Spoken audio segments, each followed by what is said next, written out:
Hello, my friends. Jacob's here one more time. Are you enjoying the apocalypse? I'm glad that you pressed play, that you're going to spend some time with me. You're going to be encouraged, right? You're going to be encouraged. There are going to be some things that I'm going to talk about on today's show, because I'm going to show you some things today that's going to just blow your mind, of course. I just did a show on Russell Brand. And that blew my mind that I did a video within a certain amount of time, like the 11:11 is all over the show. And now I'm going to be doing that again. I'm going to be doing it again, of course. But this one is even more obvious and like more on the nose. But before we get into that, because I'm going to save the best for last, and I guarantee that you will say, wow, maybe there is something going on. Maybe it's time for us to just kind of put our faith in more and stop stressing about all the crazy people in the world. I told you it wasn't going to get great. I told you it was going to be bonkers. And it is getting bonkers, right? They just had the old, well, they're still doing it, I think. They just had the whole thing at the UN. Big agenda, right? The big agenda is the climate. Everybody's just so stressed out about the climate. The UN chief, the secretary, you know what he said? He said, he got real dramatic. He was real dramatic, and like every paper covered it. He said, humanity has opened the gates of hell. Humanity has opened the gates of hell. Horrendous heat is having horrendous effects. He said that, and it was very serious. It was a very serious moment. But I was a little confused because as I'm watching this thing, I was really taken away because there was two guys at the bottom of the screen. They come together and they greet each other in it was just very strange. So I shared this on X. Humanity has opened the gates of hell. Horrendous heat is having horrendous effects.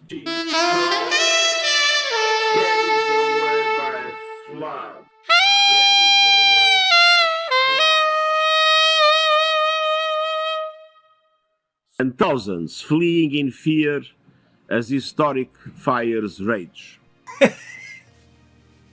Now, of course, I'm sure they were just greeting each other. I added the sax because it's like here he's saying the gates of hell have been opened by humanity. It's just the worst. It's the worst. Everything's going to hell in a handbasket. Thousands and hundreds and millions are going to die. And it's all a big...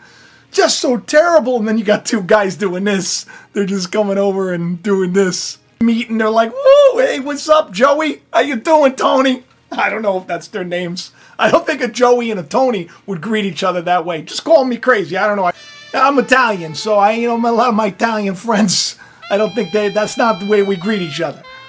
But I mean, there's nothing wrong with it, I guess. You want to kiss, you want to kiss people on the cheeks, go ahead, kiss people on the cheeks. I don't ever when you get together with couples and stuff, I don't even really kiss the wives on the cheeks either. I don't know, I feel a little weird about the whole thing. I know maybe I'm a little bit of a prude, but it's like, a lot of the parents that we became friends with, they're like 10 years younger than us. We had Ethan a little bit later in life, so like all the parents and Ethan's friends are like 10 years younger. And everybody's all kissy, smoochy. I get it. I'm just a weirdo. I'm like a prude. I'm definitely not these guys. Not when the bowels of hell's opening up and everybody's going crazy. I'm not gonna be smooching. I'm not gonna be smooching some guy named Al. All right, saying hi. I know that that's a cultural thing. I should get over my hang-ups. I really should. But listen. I'm just a meatball trying to do the best I can. And I could tell you something.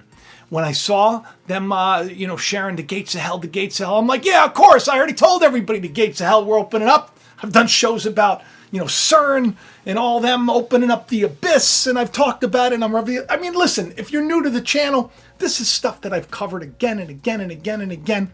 Even just last June, on June 6th, right? Diablo was featured and all the smoke, and it was like, welcome to hell, New York. Yeah, we get it.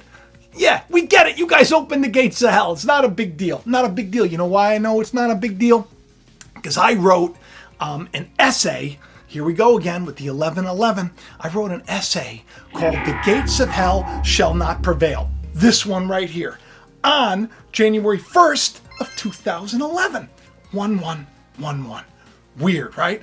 Not weird, but just a really great eye-opening revelation, because what are the gates? What does a gate do? A gate, it keeps you out, right? A gate, or it keeps you in. You could be locked into something if you have a gate around you, or you could be locked out of something if you have a gate around you. But guess what? When you're God's champion, when you're a witness of God, that's right, all of you. And by the way, if you want, get the merch in the description of the video, okay? Because we're going to be refreshing and doing new things soon. I think I'm coming up with a meatball t-shirt. I hid it away in my my video with Vlad. If you haven't seen my little shtick video, check that out. It's actually, there's a lot of levels to it. It's pretty funny too. Don't know what is happening here. Come on down here, Vlad.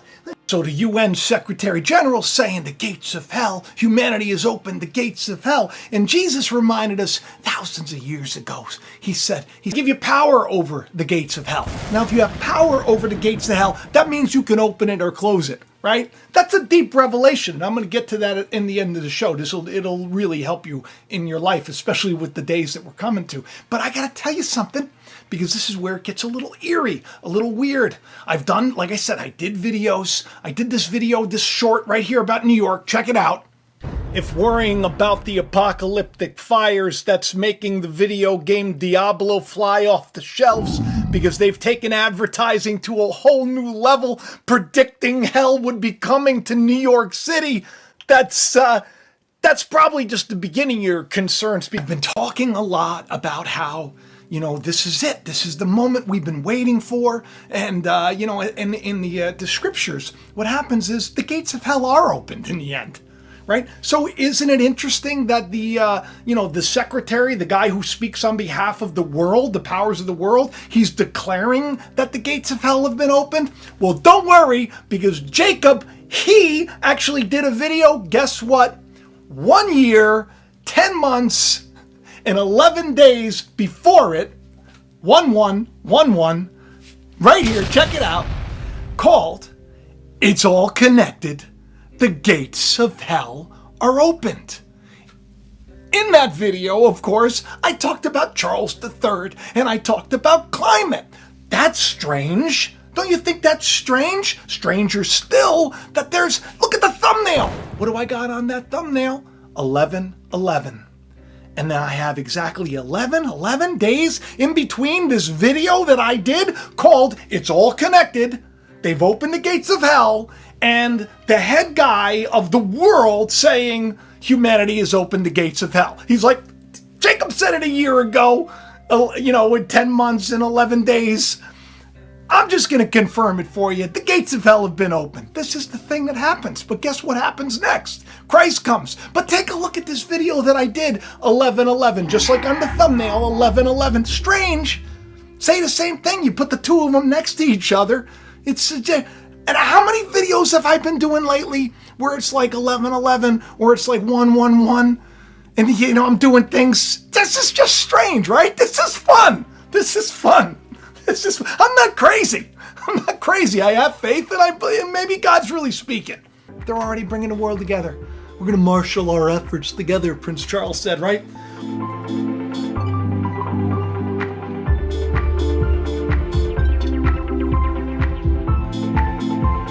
We need a marshalling force. Yes, we're going to marshal our force to fight these things. He's getting we're in one world, a world effort.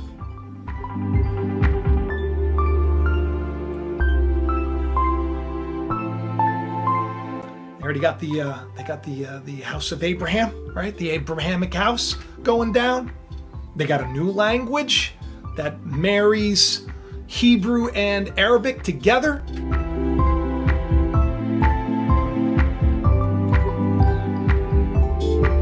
Talk about how cool now, because everything's going together with the Abrahamic Accord. Who put those together again? Who was that again? Who's that? Okay. Yeah, that's right. Going to be another temple being built. Some people say it's already built. Some people say it's somewhere else. I don't know. I know that the temple of God is us, our hearts. So the symbolism of all this, everything playing out the way it is. Look, I haven't been wrong before, right? When we look at things, Jesus said this. So this is something that you can do too. He says you can judge the weather by the sky. If it looks a certain way, it's going to be good weather the next day. If it looks, it looks a certain way, it's going to be bad weather. Fishermen know this. It's very important, you know. It's like they have an expression about the sky. You know, when I started telling everybody that I thought the world was going to go upside down and all that stuff because of a couple of weird dreams I had, and kind of by looking at everything, it seemed to be going a certain way. I didn't really think it was going to be, you know, like this quickly. I really didn't. And I was really kind of hoping that I was a little bit, just being a little bit too concerned. They're going to marshal a force. That's right. The world's coming together. It's a new day. It's a new day. It's the end, right? And at the end, you know, the parable of the 10 virgins, what happens?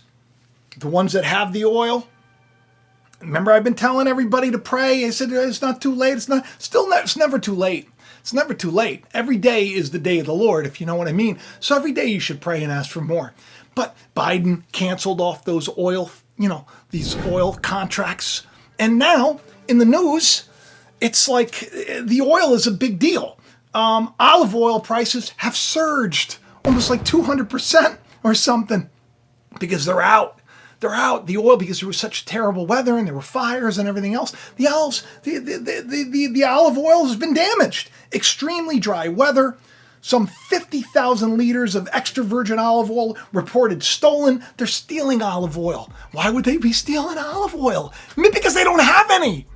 That's the whole parable is about. I talked about the wine. Remember the wine that was flowing out down the street? Remember the 2.2 liters? 2.22 being tau, being the end, being the symbol of Christ. I just found out that Ethan's bus used to be 22. I'm doing this show, I'm getting together, and all of a sudden the bus pulls up and it's 22. I took a picture of it, I shared it on X. Hey, listen, I don't really post anywhere but on X. I don't know what you believe about X or anything else, but I'm telling you, if anything ever happened to me on YouTube, the only place where really I could be posting would be X. So I'm going to ask you all, do me a favor, go to JacobIsrael71 on X.com. That's the old Twitter, right? Look me up. Let me know that you're doing it and I'll follow you right back. You know, if I miss you, you know, email me. My DMs are opened. It takes me a while sometimes to get the people. Best way to get me, obviously, is if you're on Patreon or anything else. These are ways to contact me, or I have my email in the description of the video below. But X is where I share a lot of stuff. A lot of stuff that I even talk about here, I've already kind of put up there as breadcrumbs, trying to see if you all would get into it. So UN Secretary says the gates of hell have been opened by humanity. And then two guys smooched each other. And 1 year, 10 months, and 11 days in between, I did a video called It's All Connected. They opened the gates of hell. Now destruction is coming. And man, have we seen a lot of destruction. In that video, I mentioned a couple of places too. One of them was Hershey, because at the time there were like vultures signaling, and on Twitter I put something out about Hershey. I don't know, just to kind of be like, what's going on, right? What's going on? How many of these videos do I have to do? And then it's like I can track it back to almost and I put 11/11 on the thumbnail, and I remember doing it and thinking, it'll just look cool. I don't know why I even do these things. The Lord knows, I'm sure. People don't even know what the gates of hell are. Right? And the gates of hell, something that's so many people are trapped on the wrong side. They don't know that they can let themselves out, right? They don't even know these things. So I want to share something with all of you. I like to write poems. If you go to Twitter, you'll see I write these little Twitter poems. I just do them now and then. Sometimes I read them on the show. I've been writing poetry for years. I just love it. And it's like my poetry is not exactly profound, but it's like kind of like Dr. Seuss. And for years, for whatever reason, years ago, I created this website, JacobIsrael.com. It's right there in the corner, right there. And all you got to do is you go over there, subscribe there too. That's my website. It's my website. It's a WordPress website, but it's mine. I pay for it. And I share there too. And I got to tell you, I have a treasure trove of like essays and poetry and it's like I could release probably about 30 to 50 books if I compiled them together. I mean, thousands of pages have been written on my website for this day. So, do you think it's odd that I wrote gates of hell shall not prevail? Because he's saying the humanity has opened the gates of hell, and I'm saying, well, Jesus told me, right? In the scriptures, Yahshua, Jesus isn't his name. Jesus isn't even his name, just so you know. So don't get hung up in literal names. Yahshua would be a closer translation. Joshua probably would be like the English translation. But in the scriptures, he told one of his disciples, Peter, he said, the gates of hell will not prevail against you. In this end day, the gates of hell are not going to prevail against you or me. The reason? Because God is on our side. In our weakness, God is made strong. So I wrote this essay right here. And it was like, sometimes I like to do things that just are a little more creative, and I do it in a way so that I can share a deeper truth, just in a different way. So I want to read this to you. This is a poem. I hope you're okay with it. I think it's good. If you listen to it, I think that you're going to learn something. I got a secret to share. A revelation that's clear, a new way of looking at a parable we've held dear. Jesus turned to Peter, whose name means stone. He turned to the stone and he said, upon this rock I will build my throne. The rock that everything is built upon. This rock, my friends, is called the foundation. Like every good house that can withhold the storms, houses built upon stones are very, very strong. This is why Jesus turned and said, Peter, though you be dead, upon this rock, which is the word of God, which is truth and wisdom, though many have forgotten, Jesus said, upon this rock, which is the word, the spirit in us all, our life, he said, upon this rock I will build my church, and so great will be its worth that the gates of hell shall not prevail against it.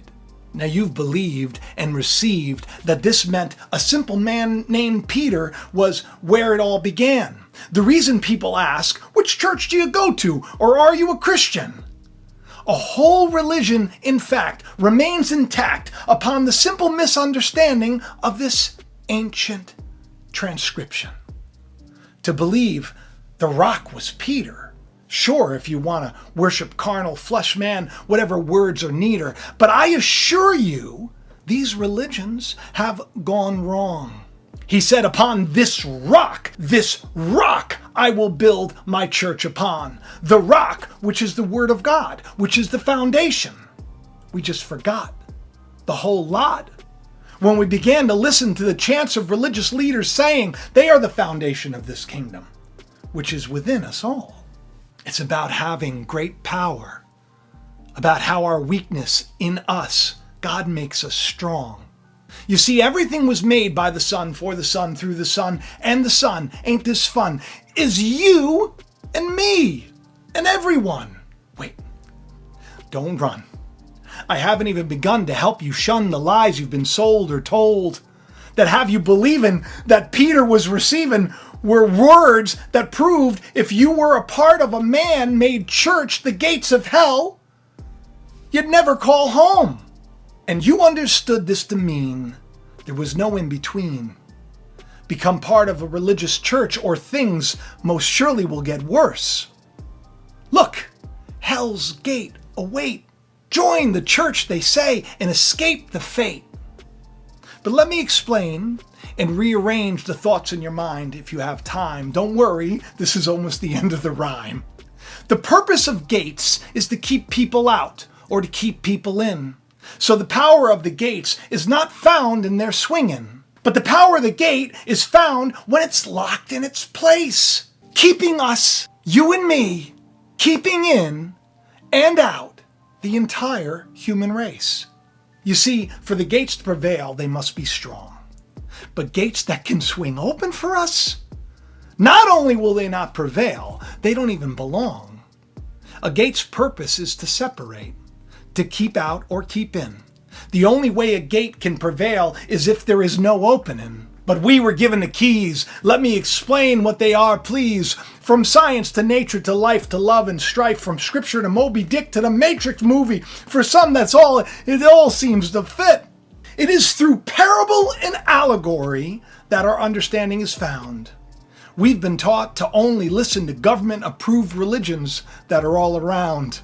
We've been tricked, and man-made religion has kept us under lock and key. They've made us twice the son of hell by saying our salvation isn't free, isn't here yet, and submitting to a church authority is the only way for any of us to be free. Such a sad, sordid story. But this story is not for me. It's not for you. It's definitely not for me. For we are the Son. Humanity, that's right, everyone. I could say, if you've seen me, you've seen Christ. Isn't that nice? What would you do if I said I was given his name, I am his body, and now Christ's mind is acting in my mind's stead? This is, after all, what Jesus said would happen after he was dead. But that's too much for such and such. But for those eager beavers, those article, essay, YouTube, video, and awesome book readers, stick around for what I have to say. The keys are the revelation of the many mysteries, like the one Jesus said to Peter that day. Upon this rock I will build my church, and the gates of hell shall not prevail. And this revelation will not fail. So pay close attention, because I'm going to reveal that for the gates to not prevail, that would mean one could enter in heaven and leave this place called hell. The truth is, we can go in and out. It's up to us. It's our choice which mindset we choose to dwell. We would be hopelessly trapped and locked in if the gates did prevail. We'd be stuck to no avail. Would we find a way out of our ignorance? Which I like to call being kept out by the veil. But I digress. For us to rest, we must learn that we will never burn and that we can leave the hell of emotion we're trapped in. We can choose to create panic, hate, or passion.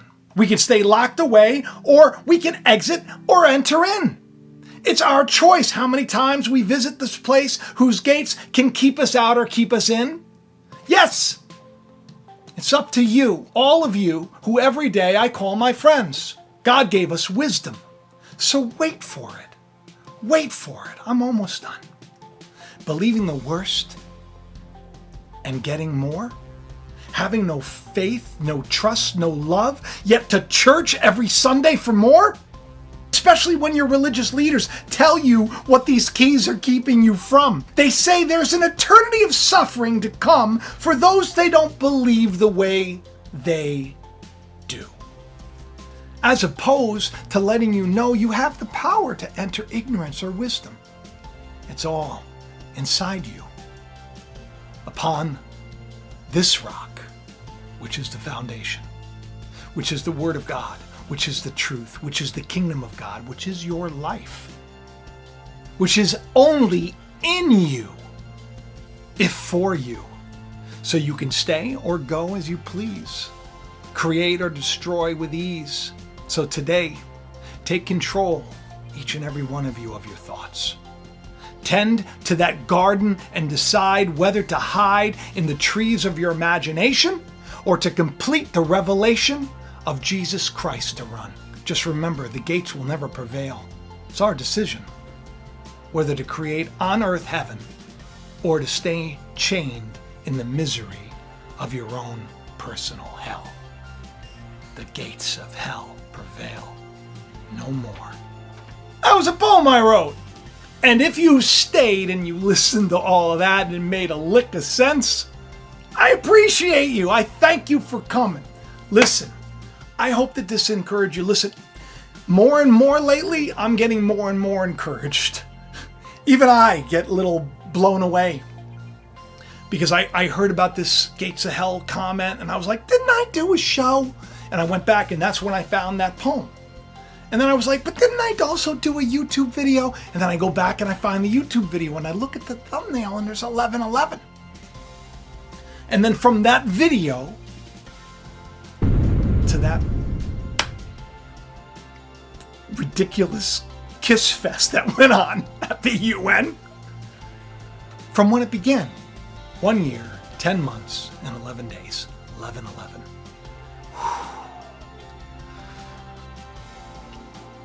This is biblical, people. All right, listen, I love each and every one of you. I hope you have the best day ever. Of course, I'm going to end with the trailer of my novel. I hope you get it. It's doing great. It's also written basically for this time. It's going to open your eyes to a lot. Get it on Amazon. It's not returnable anymore. Just so you know, this is a new thing. If you want to support the channel, there's a lot of ways to do it. You can also, stop, making yourself sick down the road by using a bunch of stuff that's filled with toxins and chemicals. And you can go to trulyfreehome.com. My only sponsor, my friend. He's my friend. We text each other. We encourage each other. He's a good guy, the guy who runs this company. All right. I love each and every one of you. I hope you have the best day ever. Please do share the channel around. Make sure you hit the like button. Leave a comment in the description below. It helps. All of these things help. And I hope you've been encouraged. I love you. I'll talk to you soon. Bye-bye.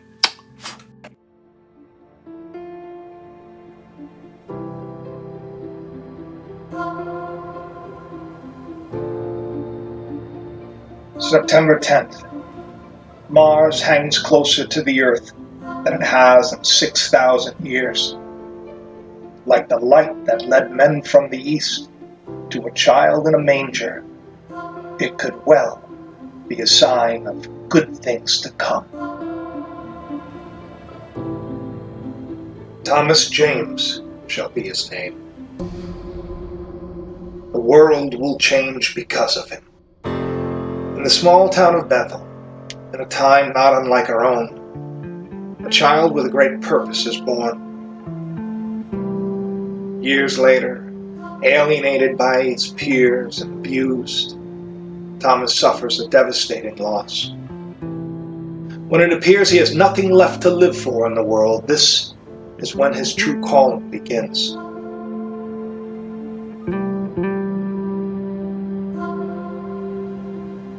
While trying to escape the sinister powers that be, a terrifying vision haunts him.